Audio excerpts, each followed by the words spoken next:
In this guide, we demonstrate how to efficiently work with CSV files in Paradime using the built-in Rainbow CSV feature. This tool enhances your ability to view, edit, and analyze CSV data directly within the Paradime IDE. First, ensure a CSV file is present in your project. If you don't have one, simply drag and drop a CSV file into your repo. For example, you can place it in a Seeds folder. Next, click on the CSV file.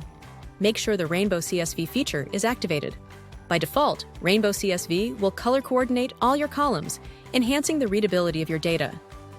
You can further improve readability by clicking on Align in the status bar. To access additional Rainbow CSV features, navigate to the Commands panel and type Rainbow. Here, you can set a header line, which will freeze the header row as you scroll. You can edit your CSV file in bulk by selecting Column Edit After or Column Edit Before. Additionally, you can easily remove leading and trailing white spaces from all fields. Furthermore, you can use CSV lint for more advanced error detection. For example, if row 55 is missing a comma, CSV lint can easily help you debug such errors. These are just a few of the commands available to you using Rainbow CSV. This feature makes working with CSVs more efficient, enabling you to assist your organization more effectively.